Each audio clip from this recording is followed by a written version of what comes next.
The lies they tell you to get you to invest in stocks. Man, I'm working on my book. I'm sitting at Duncan, and there's a lot of activity, which I like because it lets me think deeply, which is kind of weird. You think I would not be able to think deeply while there's a lot of activity going on. I very much enjoy it. And sometimes I go to Starbucks, sometimes I go to a local place, and but it's worth the $4 a day I spend on coffee.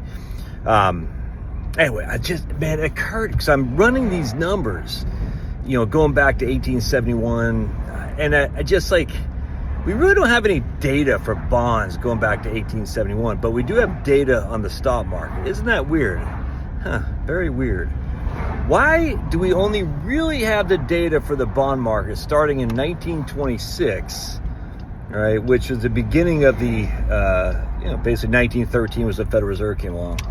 Why don't we have any data for the bond market in the 1870s, first and foremost? Well, because there's mass deflation in the 1870s. And if you had mass deflation, guess what looks good in a mass deflationary time frame? It's bonds. Very interesting, is it not? But we don't have any bond data, very limited bond data. And it's weird, too, because you have tons of treasury bonds. I mean, I was just reading my book, The Depression of the 1890s. My man, Charles Hoffman, has bond data. It shouldn't be that hard to get bond data for the 1800s. And I know my man Ed McWhorter, is that his name? Ed McWhorter? No. What the hell's his name? Ed Macquarie. Who's Ed McWhorter? I think he's a football analyst. Ed Macquarie from Santa Clara University, who I've interviewed. I'm a big fan of Ed. He's a big lib, but I like Ed. He's a professor emeritus or whatever it's called, and he did some analysis on bonds in the latter part of the 1800s, which is very interesting. But anyway, you don't have much data. But that's not even the main lie. The main lie about how they get you to invest in stocks is that stocks are a hedge against inflation. The implication, of course, is that if you don't have stocks, you'll lose your portfolio because of inflation. And they'll rightly use a data set based in 1962 to 1981, 1966 to 1981, 1969 to 1981. They'll rightly use this data set because I'm running the numbers right now. A 4% rule with a Wellington fund, you would have ran out of money. 4% rule, all with the S&P 500, you would have still had a little bit of money after 30 years. Not much, but a little bit. Probably could have lasted 33 years. 4% rule with a bond fund, and really the only bond fund that I can find data on that goes back that long is the Putnam Income Fund, and that would have ran out of money as well. So it proved positive right there. Because the high inflationary period from 1966 to basically, 1966 to 1981, the only thing that would have lasted would be a heavy presence of stocks in your portfolio. 100% that's true. No one should be able to argue that because the data is the data. However, is that likely to happen? What's the history of the inflation amount in the United States? All right, deflation 1870. Deflation starting without question up until about the 1905 or 6 or so. Low inflation other than war periods, except for the 60s, 70s, and starting in the 80s. And then it was low inflation again. In fact, if you look at the histoire, that's what our French people say, because I'm French now. Ooh la la, French ladies. You'll have your buddy Josh. They should start smoking cigarettes and wear a beret, and people think I'm French. And say, ooh la la, and have my pearly yellows. They don't have fluoride in their water in France? Very few countries in Europe have fluoride in the water. Very interesting. And don't we want to be like Europe? Just throwing it out there. Fluoride is really doing a body good? No, it's not. Anyway, so going back, if you look at the history of inflation in the United States relative to the S&P 500, the average inflation rate is about 2.5% going back to 1871. The S&P 500 has returned over 11% on average going back to 1871. And I just used my man Daniel Kuhlerbert's 55e.co bucket spreadsheet, and he's just pulling the data off of, he's pulling the data off of legit data sources, maybe Schiller, as a matter of fact, Robert Schiller from Yale, I can't remember. Anyway, you just do a simple spreadsheet. So, okay, you copy and paste, do averages. Average S&P return, so going back to 1871, I think I want to say it's 11.54. Don't hold me accountable to that, but it's around that. The average inflation is between 2 and 3%. I'm going to say 2.5 roughly.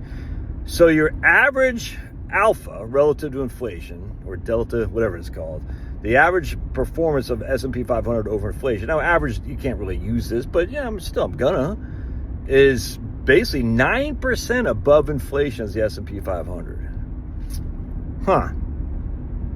Now, if you look at, again, we don't have a whole lot of data on this, but treasury bills, 30-day treasury bills have basically kept up with inflation.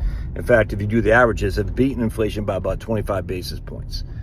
And again, that's T-bills. I don't know, we don't have any measurement of 10-year bonds or anything like that.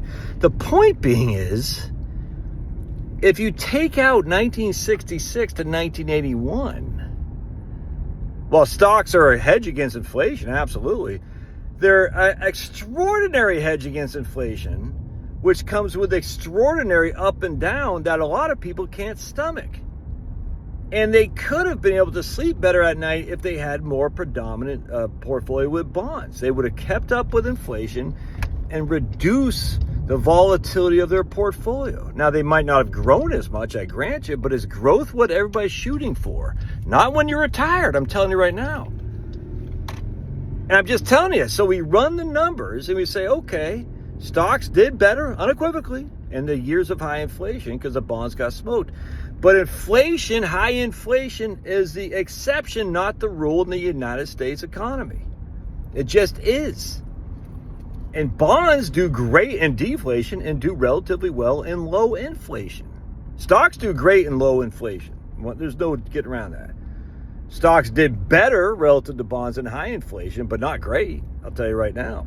The S&P 500 just barely beat the inflation rate. I think it's by 40 basis points from 1966 and 1981. And don't forget, you had to pay tax on sales. And so at the end of the day, we never get net of taxes, the S&P 500 still did worse than the rate of inflation. The bonds did worse. I mean, there's no two ways around that.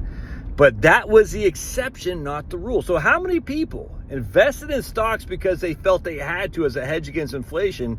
When I'm sitting there saying, yeah, but bonds did fine against inflation as well, most of the time, without the same up and down as stocks. Now, I'm not telling you to go into bonds. I'm not saying that. But what is your inflation perspective going forward? Oh, it's going to be high inflation because of all the debt. Did Japan get high inflation because of all the debt? No. Has the United States have high inflation because of all the debt? No. Well, don't you know what happened in 2020, 2021? Could that be an exception to the rule? The answer is unequivocally yes, because we have a pandemic. Why do they want you to invest in stocks? Because the fees that are derived from stocks. The fees. If you're paying 1% fee in a bond fund, you're dumb. That's all there is to it. I'm sorry. Don't do that. That should actually not be allowed. They should say that's not. If you're a fiduciary charging 1% for fixed income, go pound sand. There's no way you should have 1% on fixed income, especially if fixed income is averaging like 3%. That's nuts, dude. 1% on stocks, that's fine. I don't have a qualm with that, none whatsoever. 1% on bonds, no.